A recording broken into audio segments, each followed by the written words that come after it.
গ্রামে মানুষের জীবনযাপন একটু অন্যরকম। যারা গ্রামে বসবাস করে তারা খুব ভোর ভোর করে ঘুম থেকে উঠে নামাজ কালাম পড়েই নাস্তা বানানো স্টার্ট করে দেয়। নাস্তা পানি করেই তারা রান্নার জন্য প্রস্তুতি নেওয়া স্টার্ট করে দেয় প্রায় 8:30 9টার দিকে। আমার শাশুড়িকে তো আমি দেখি প্রায় নাস্তা করেই উনি রান্না চড়িয়ে দেয়। আসসালামু আলাইকুম, সবাই কেমন আছেন? আমিও ভালো আছি। এই তো আরেকটা ছোট্ট ভিডিও নিয়ে আপনাদের সাথে হাজির হলাম। আজকে একটু সেমাই দিয়ে নাস্তা শুরু করেছি। নাস্তা করে একটু হাঁটতে চলে আসলাম, ছেলেদেরকে নিয়ে একটু আশেপাশে হাঁটাহাঁটি করেছি।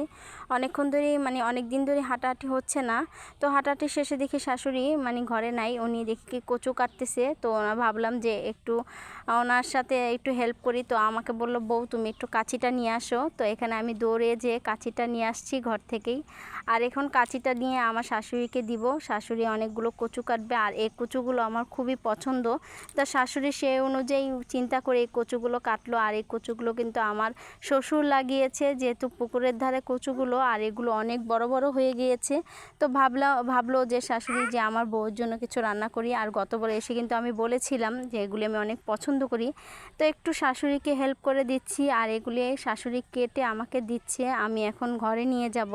আর এই তো এখন অনেকগুলোই কাটা হয়েছে, এগুলি আমাদের যথেষ্ট, 3 জনের জন্য, যেহেতু ঘরে বেশি মানুষ নেই, 3 জন মানুষ আমরা। তো এগুলো এখন ঘরে নিয়ে সুন্দর করে এখন কাটাকাটি করে রেখে দিব। এদিক দিয়ে আবার দেখি মাছওয়ালা আসছে, শাশুড়ি আবার অনেকগুলো মাছ নিয়েছে। তো এই তো খুব সুন্দর টাটকা মাছ ছিল। তো শাশুড়ি বলল টাটকা মাছ দেখে নিয়ে নিয়েছে। আর এগুলো খুবই আমার পছন্দের মাছ। আজকে 2টা তরকারি আমার অনেক পছন্দের, সেগুলি আজকে রান্না করলো। আর এখানে শাশুড়ি অনেকগুলো মুরগিরও অর্ডার করেছিল। তো এখানে মুরগিও চলে আসছে, যেহেতু জিন্দা মুরগি। তো আমার শাশুড়ি এখানে কেটে নিচ্ছে। 5টা মুরগি অর্ডার করেছিল, তো 5টা মুরগিই আসছে। এই তো আমরা এখানে মাছ কাটতে বসছিলাম, এর ফাঁক দিয়ে দেখি মুরগি আসছে। তো এখানে মাছ কাটা রেখেই শাশুড়ি দেখলাম মুরগি কাটছে। আর একটা মুরগি রেখে দিয়েছিল আস্তা, আমার ছেলেদের জন্য। পরে এটা অবশ্যই জব করে কেটে নিয়েছে। আর এই তো মুরগিগুলো এখন সব কিছু এক এক করে কাটছে। আমার ছেলেটা কিন্তু অনেকটাই ভয় পাচ্ছে, খেলতেছিল। তো আমি এখানে এই তো কচুরগুলো কেটে নিচ্ছি।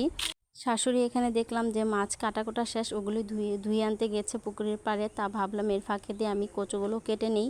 কচুগুলো কাটা থাকলেই শাশুড়ি আইসা রান্নাটা ভালোভাবে তাড়াতাড়ি করে চড়িয়ে দিবে। তো অনেকটাই লেট হয়ে গেছে, যেহেতু 12টা 12:30 বেজে গেছে। তো এই ফাঁক দিয়ে ভাবলাম যে তাড়াতাড়ি করে কেটে শাশুড়িকে ধুয়ে দিয়ে দিই। আর এই তো এখানে শাশুড়ি মাছগুলো ধুয়ে নিয়ে আসছে, খুব সুন্দর হয়েছে। কালারগুলো কিন্তু সাদা সাদা, দেখুন ভালোই লাগলো দেখতে। আর এই তো মাছ রান্নাটাও করে ফেলছে তাড়াতাড়ি করেই। এই তো অসাধারণ লেগেছে রান্নাটা। আর আজকে খাবারটা কিন্তু অনেকটাই মজা হয়েছিল, যেহেতু টাটকা টাটকা মাছ, গ্রামের মাছ, নদীর মাছ খেতে কিন্তু সবারই অনেকটাই ভালো লাগে, আমারও অনেকটা পছন্দ।